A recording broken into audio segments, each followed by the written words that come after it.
Early morning wakings are one of the toughest sleep problems to fix, if not the toughest.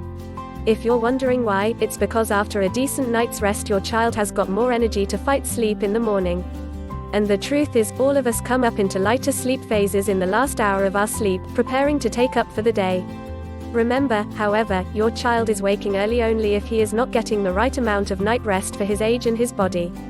In other words, if your child sleeps from 7 p.m. to 6 a.m., it's a perfectly reasonable schedule for him, even though it might feel early to you. We can't ask our children to sleep more than 11 hours at night. Their bodies are usually rested after this much sleep, and they won't be able to do more. Also keep in mind the following fact: if your child is waking even at 10, half an hour, if he is rested and energetic in the morning and makes it easily till his nap time, then he's getting enough rest for his body. Problems arise if your child sleeps from, say, 7 p.m. to 5:30 a.m. In this case, you'll need to push the bedtime later by 15-minute increments, then watching to see if your child can sleep later in the morning. A word of caution, though, making the bedtime later can often have the opposite effect of causing your child to wake up earlier. This is the reason why things need to be done in small steps. Here are some other ideas to try if your child is an early bird. Make sure that your child's room is very, very dark. If there are any sounds that could be waking him, such as garbage trucks, barking dogs, sprinklers, put white noise in the room and make the volume loud enough to protect him from these sounds.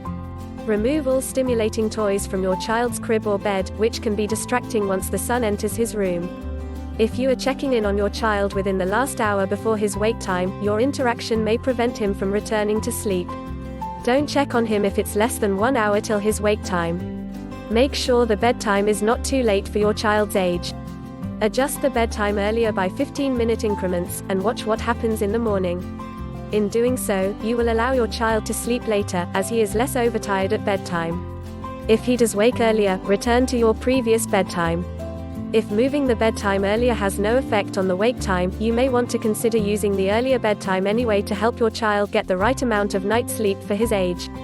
Make sure your child is not hungry. If you have a child under 12 months and have newly begun to wean feedings, you may want to slow the process down to give him more time to adjust. Moreover, be careful to ensure that you are offering the breast or bottle more often during the day to help him transition his previous nighttime feeds to the daytime, so he won't be hungry going down for sleep at night.